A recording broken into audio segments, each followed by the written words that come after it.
Welcome to the Sassy Spoon kitchen. Today we're celebrating summer, or at least the beginning of it. It's tomato season. I love tomatoes and I especially love tomato pie, and that's what we're making today. There are a lot of kinds of tomato pie, but southern tomato pie is my favorite.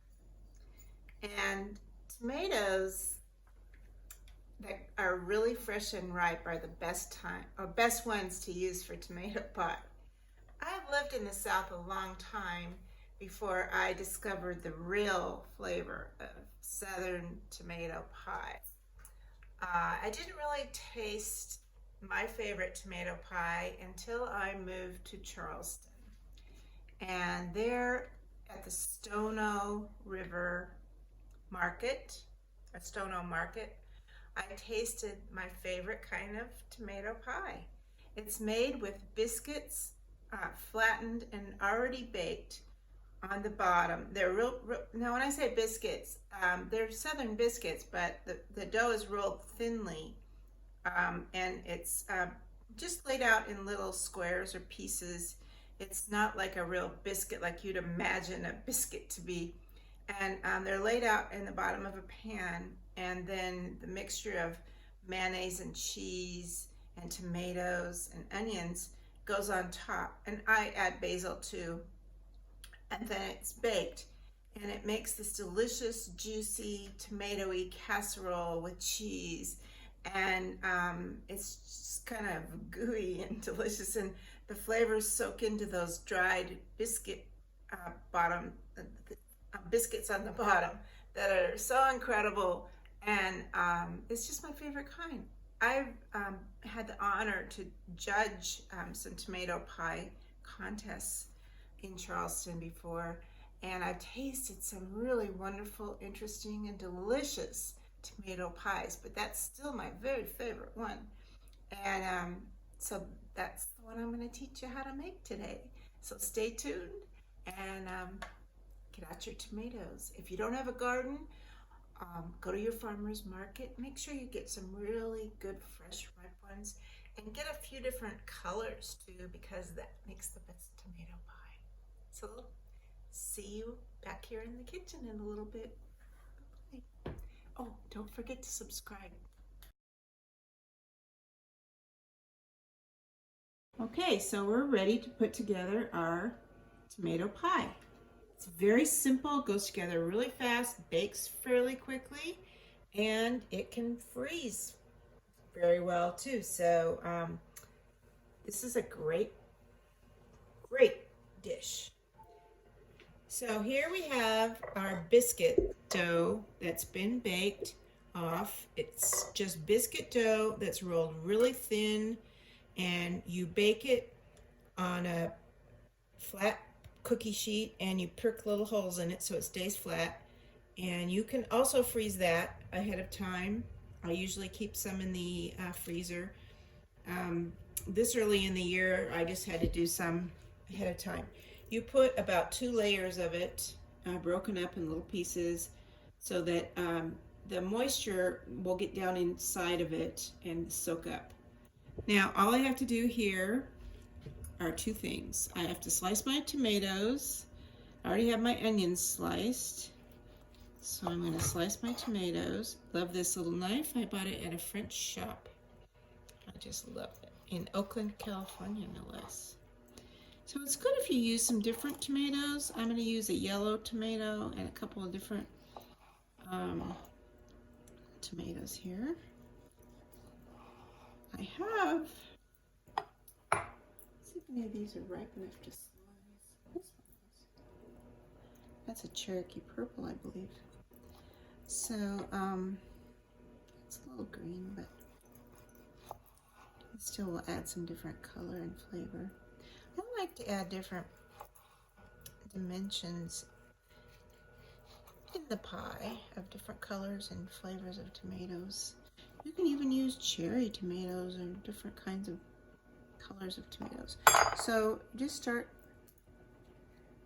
putting them around the pie, and you use different ones around so you get different colors.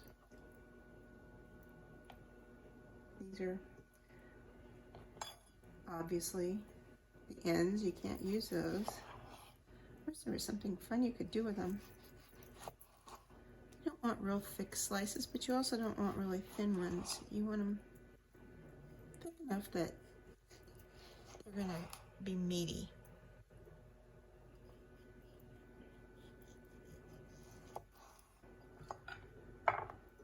So here we've got our yellows.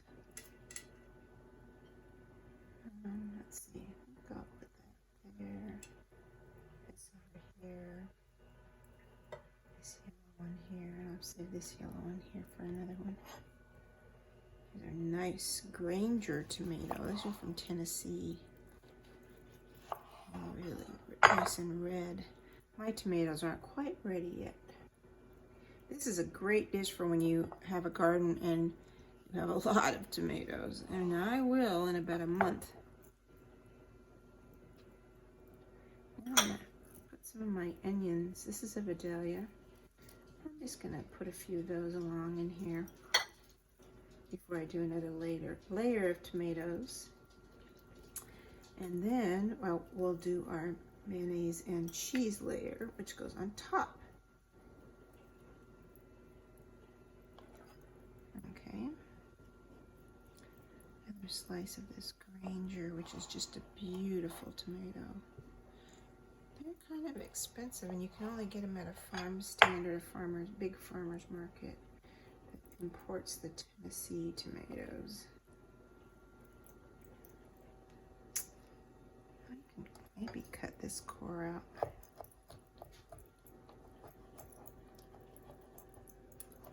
There we go. So we can use that one.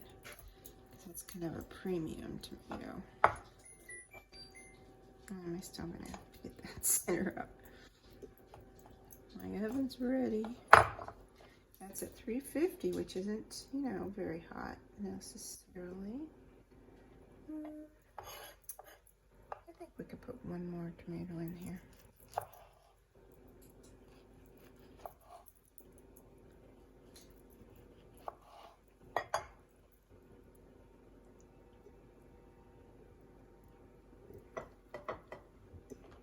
And then we'll put one layer of onions. These tomatoes will cook down a bit, so it's not going to be so gigantic. And then we'll put the rest of these onions on top.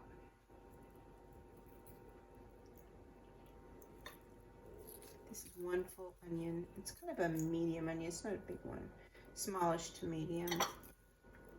Just sliced kind of thinly. I might not use the whole thing. You don't want an onion tasting, but you want to get a nice little layer of onions on there. Okay, so that's going to be our tomato part. And let me just move this over. Okay, so we have a cup of mayonnaise.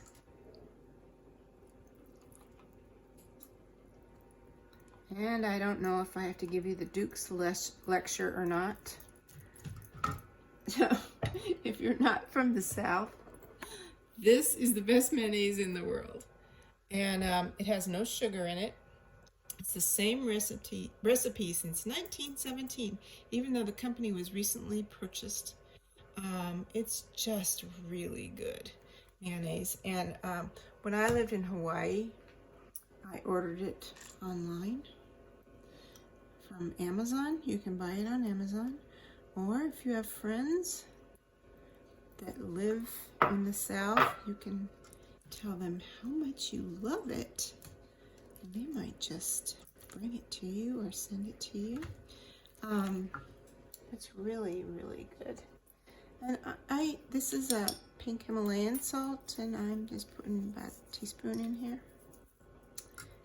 And then I have about a tablespoon of black pepper, because I think tomatoes are really good with pepper. And we also might add a little more of the Duke's. And that is a healthy tablespoon or more of fresh chives from my garden. And the actual recipe calls for dried basil, but I'm going to add fresh basil from my garden on top at the end. But this is dried basil. And that is in the recipe. We'll see how creamy this looks when it gets all stirred up. I may have to add more. Oh, no, I don't think I need to add more mayonnaise. So you want a nice creamy topping with plenty of cheese. That's all going to melt down into those tomatoes and get down into those biscuits. And it's just going to be delicious. You wait and see. Okay.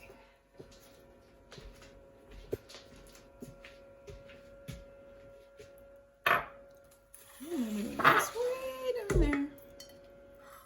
We'll bring this over. We're just going to top this. See how easy that was? Really no muss, no fuss.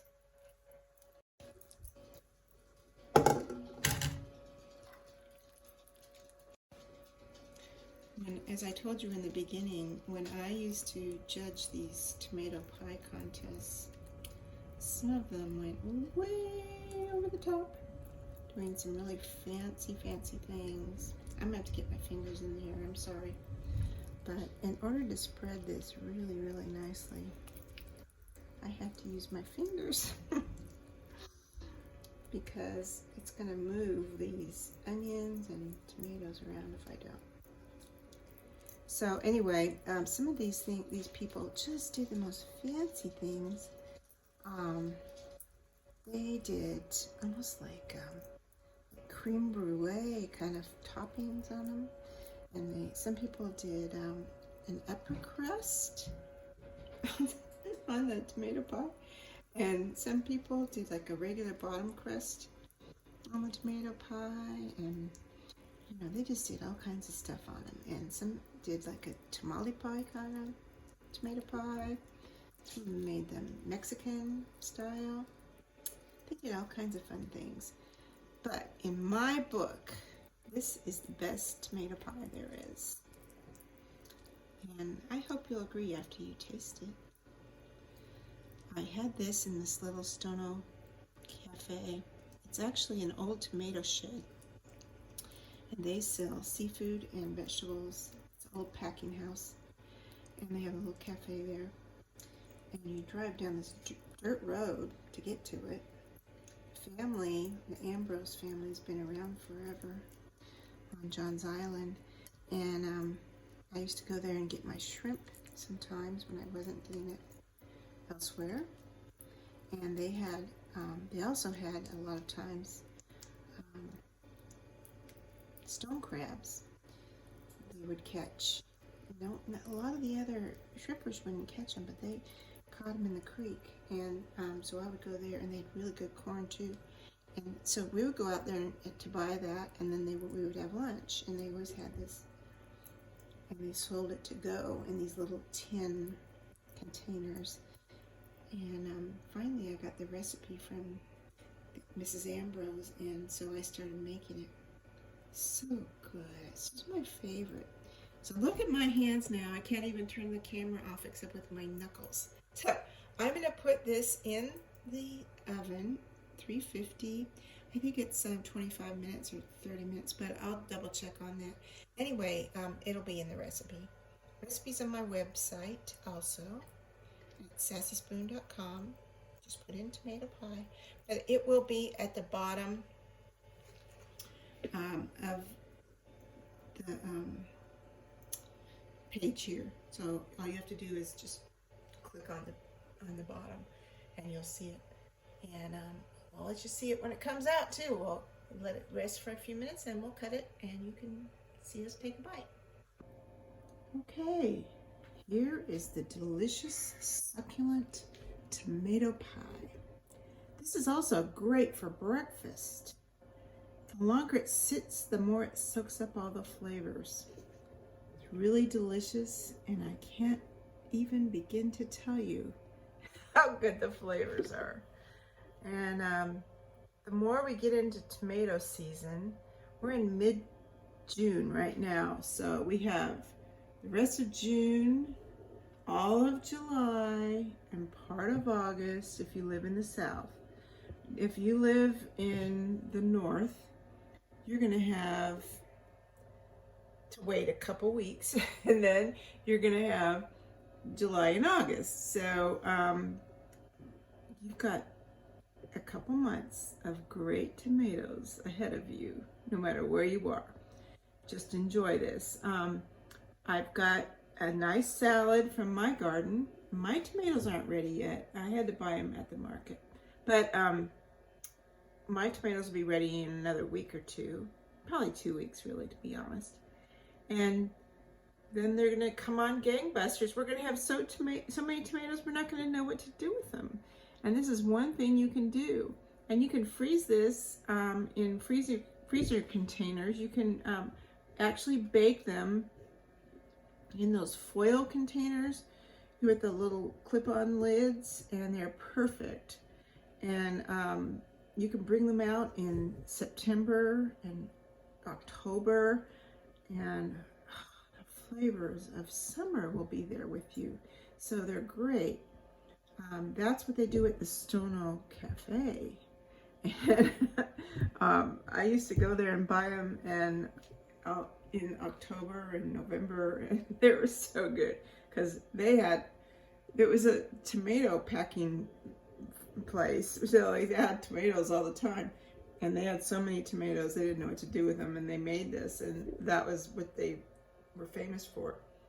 And they were so good, and I was so sad to see them close up or stop making the tomato pies. And they froze them for a while, and then pretty soon they ran out, and about November, December, there were a lot of them. It was so sad. So anyway, this is a very special recipe, and I hope you enjoy it. And I hope you try other recipes and send them to me. Let me know if you have your other favorite tomato pie recipes. I'd love to see them. So enjoy, and please subscribe. Bye-bye.